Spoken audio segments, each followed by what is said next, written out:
Did you know that Draconian Reptilians, who are interdimensional extraterrestrial beings, are the most ancient race of beings in the entire universe? This is noted in recent CIA-released UFO documents by the Freedom of Information Act. The Reptilian Draconian empires and societies live in the constellation of Draco, with their main systems called Alpha, Epsilon, and Sigma. There are 7 different ancient reptilian species in the Draconis constellation star systems, but 3 main reptoid races, including the Alpha Draconians, are the most known and feared. They have been permanently on Terra, also known as Earth, for over 15,000 years, and sporadically for much longer. Going back millions of years, archaeological evidence has recently surfaced in modern-day Iraq, revealing small statuettes of lizard people. Radiocarbon dating places their origin approximately 50,000 years ago. This evidence is corroborated by the African Dogon tribe and the Aboriginal melanated Australians. Declassified documents also indicate that Saddam Hussein discovered a Stargate portal and advanced alien weaponry adorned with winged serpent symbolism, the emblem of the Reptilian Empire. They have colonized over 500 planets by means of infiltration through governments and other leadership positions, and have a presence on thousands of planets. Their 3 homeworlds are Thuban Anwar, the Alpha Draconian Empire's main and most ancient homeworld, Tifon Jansar, located in Sigma, and Grumium Eltanin, located in Epsilon Draconis. Many reptiloid species, like the Chiakar, Nagai, and Mazarek for instance, feed off etheric substance as well as flesh and blood. They feed off all mammal species and consume live flesh blood, and both sources of nourishment are, in fact, intrinsically linked. It is easy to understand when you consider that flesh and blood have low etheric frequency, especially when imbued with the vibration of fear and pain experienced at death. This is also another reason why reptilian invaders work at hidden agendas to maintain a certain level of grief, starvation, destruction, and despair.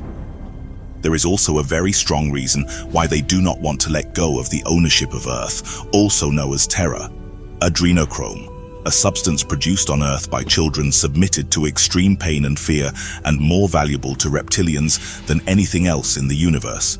This highly prized drug, excreted from the human body through a needle that you place in the left eye or back in a vertebra of the spine, gives them a kick. It helps their body cells regenerate and also benefits in the shape-shifting process, which lasts longer. This is the main reason why Terran Earth abductees are trafficked by extraterrestrial reptilians disguised as organized crime societies such as corrupt governments and cartels.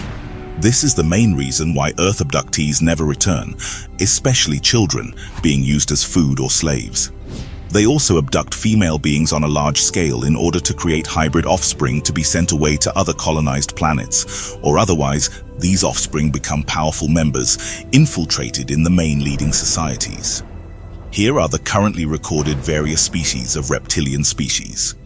Alpha Draconians of Chiakar. These reptilian beings are the master ancient race of all reptilian humanoids. They originate from the Thuban star system, or Alpha Draconis, which is 215 light-years from Terra and was formerly your pole star. They are sapient reptoids who were dumped here by another vastly superior reptilian race, the Tiamatian, from another dimension. Their original homeworlds are named Lokas and Talos, and the points of entry into our known universe were through interdimensional portals in the zone of the Thuban and Alwade systems. Alpha Draconians name themselves Chiakar and are considered by their technological advancement in warfare as a master reptilian race. You find them also named Dracos or Dracs. Their bodies possess consequent coverage in order to protect their skin from attacks, while the upper caste has wings allowing them to travel fast. Quite tall creatures, they are heavily muscular, built and covered in scales. They vary in color, but their hues are very heavily melanated, which makes their safari desert home worlds the perfect environment with 7 bioengineered dwarf suns. This is known as the most violent, tyrant warmongering race out of all the reptilians.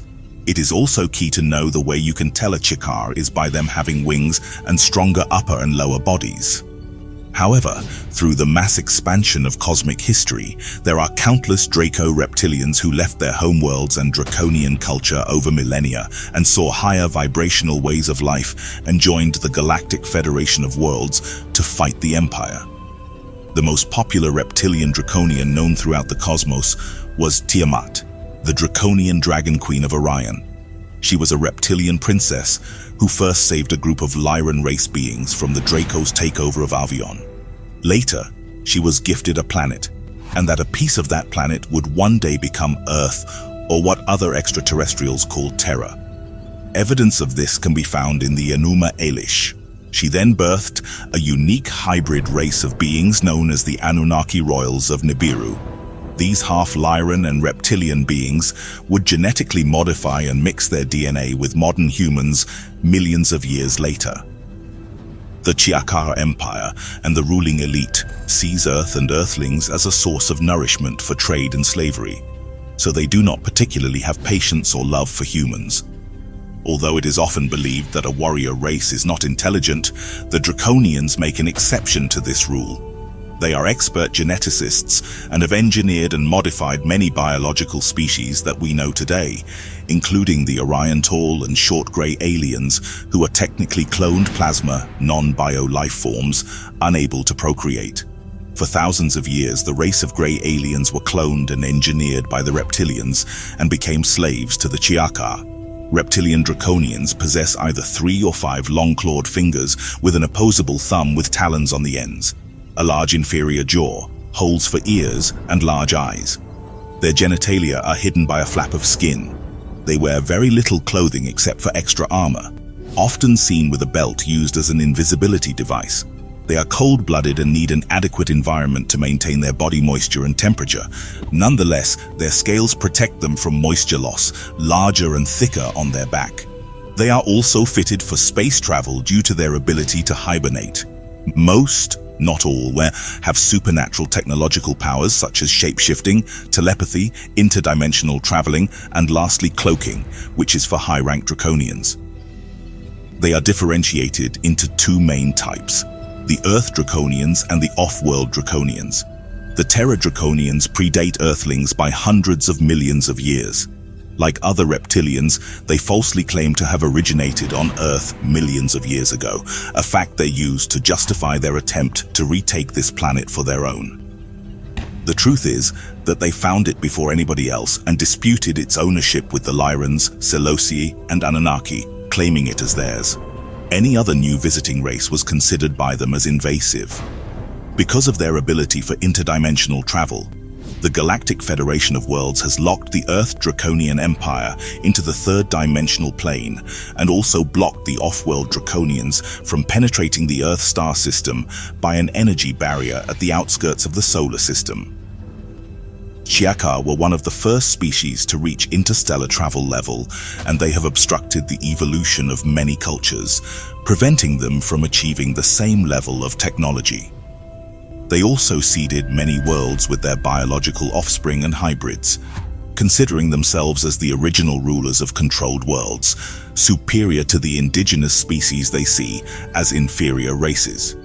They are also interested in harvesting Earth's resources, utilizing the local populations to do the job for them. This is done by a hidden control of the media, financial corporations, and industrial companies.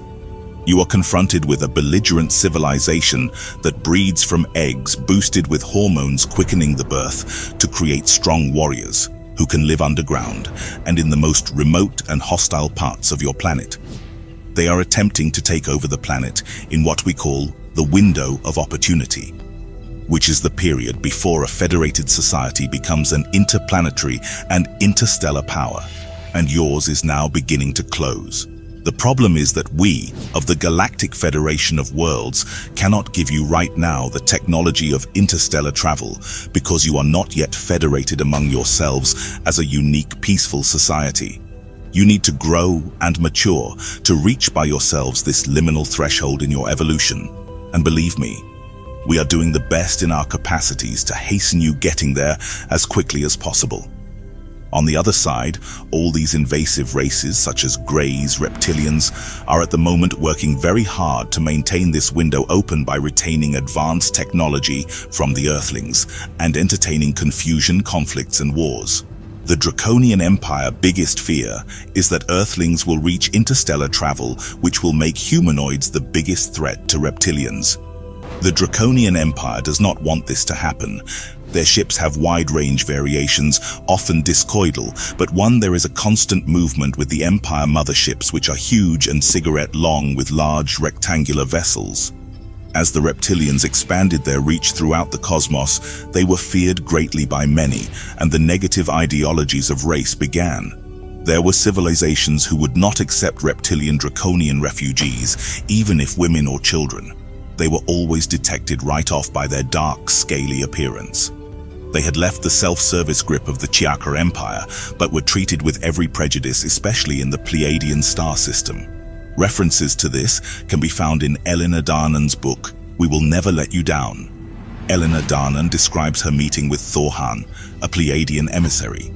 Thor describes that Nibiru was the planet for the dark, black, and albino reptilian refugees, and later all refugees of various civilizations in the Orion and Sirius constellations.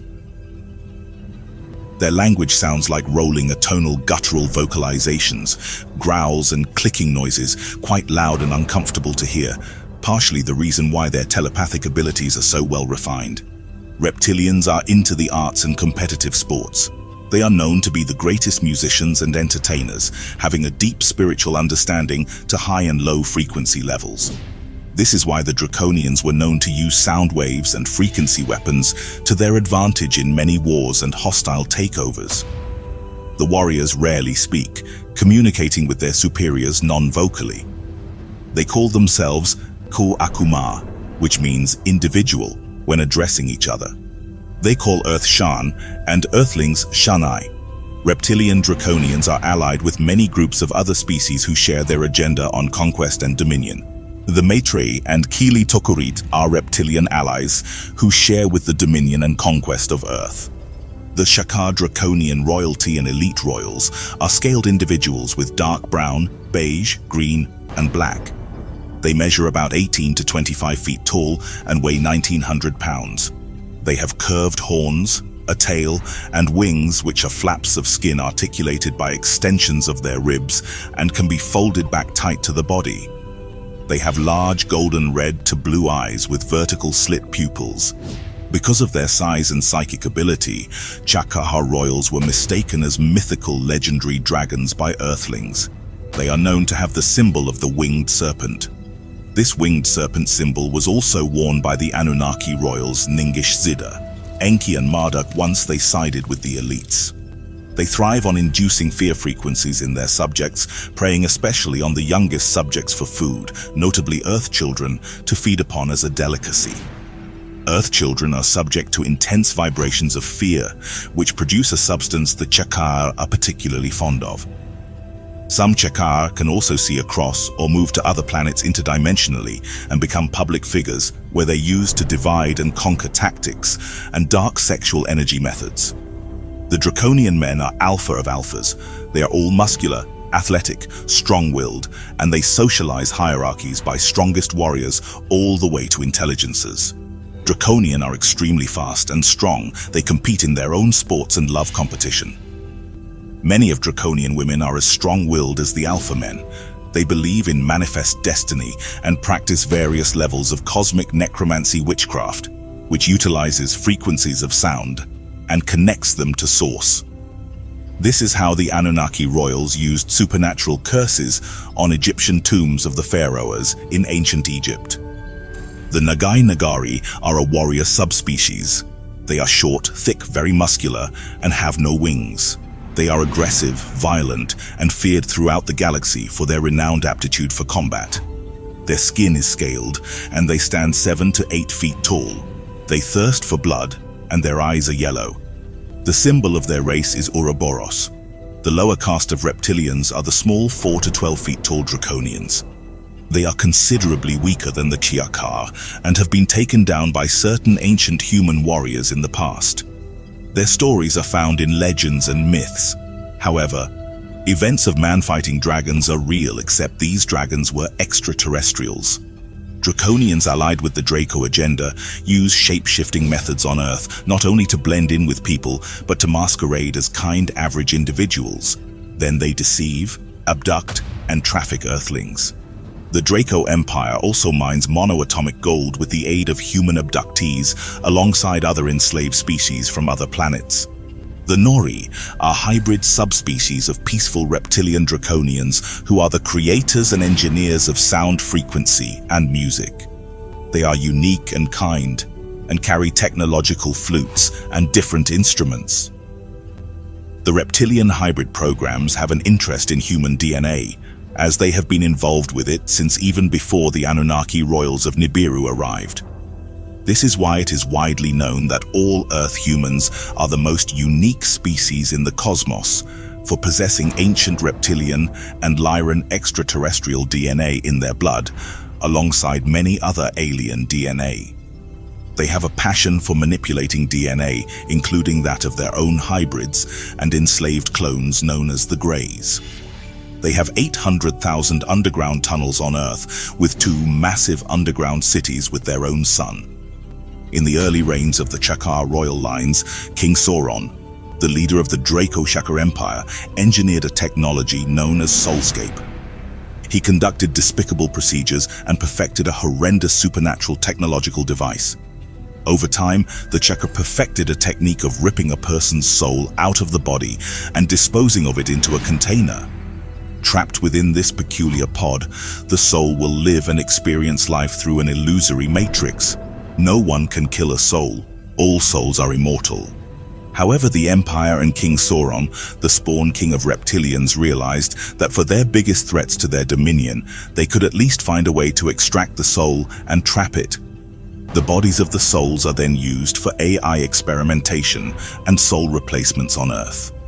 Many powerful public figures affiliated with secret societies on Earth are known to have been soulscaped and replaced by Chakar entities in order to assist and position themselves over corporations, banking systems, powerful industries, celebrities, and governments. They are considered a technologically advanced species, but prefer to work in the shadows when colonizing large groups of civilizations as an advantage for their own agendas. Reptilians from the Draconian systems are known for having a very particular routine to invade worlds. They will send enslaved inferior races for first contact, such as Zeta Dohu or Solipsi Rai, to disguise the invasion. Indigenous populations will be made to believe that harmless and apparently genuine visitors need help and assistance in their genetic project to save their dying race. Leaders will be promised wealth, weapons, and technology in exchange, and when all treaties are signed by the governments of the planet, the Draconian Chakar Empire shows up as the true governors of the planet.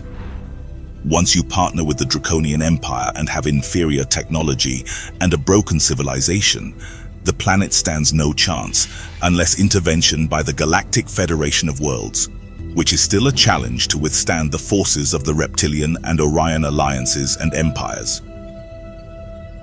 Their usual method of colonizing an inhabited world is to first build an initial base of operations underground, make contact with the inhabitants, and then expand progressively, traversing the planet with a web of tunnels. Invader races on Earth have interrelated agreements between them, as well as with the US government and their security. Draconians have composed the secret pyramidal summit of the military-industrial extraterrestrial complex, controlling all information related to alien presence. They control human elites, media, corporations, institutions, and financial systems, which stimulate poverty, war, and fear, encouraging corruption, terrorism, drug cartels, and sex trade, alongside all other organized crime around the entire planet. Reptilian Draconians have technology and allies on the moon above Earth, which is not an actual moon, but an engineered one. It is prominent to know that this information is no longer speculative, though mainstream scholars and skeptics dismiss reptilian existence. The pseudosciences, archaeological evidence, ancient texts, close encounters, and released FBI and CIA documents of 2020 debunk the once non-belief of interdimensional extraterrestrials, and for the first time since the beginning of mankind, questioning our own very reality. It is important that we relay that Reptilian Draconians are a species and should not be all judged under as evil or bad. The Dragonlord Empire are the true enemies. All extraterrestrials like humans can display characteristics of good or evil. Many of the peaceful Reptilian Draconian refugees live in off-grid worlds and have also integrated and interbred with thousands of other species, including humans. We ask you to take all of this information and deep dive into your own research on these topics, and you will see the truth come to light. All beings are protected by the Creator of all, and as long as you show no fear and stand in your power, your higher self will evolve. Let us know what you think in the comments below on the Draconian Reptilian species and the Draconlord Empire. Please support the channel by liking this episode and subscribing. And if you would like more information on these subjects, we recommend reading Elena Dainon's Gift from the Stars, Billy Carson's Compendium of Emerald Tablets, and Sitchin's Earth Chronicles. As always, may the eternal light forever guide your path. See you on the next episode.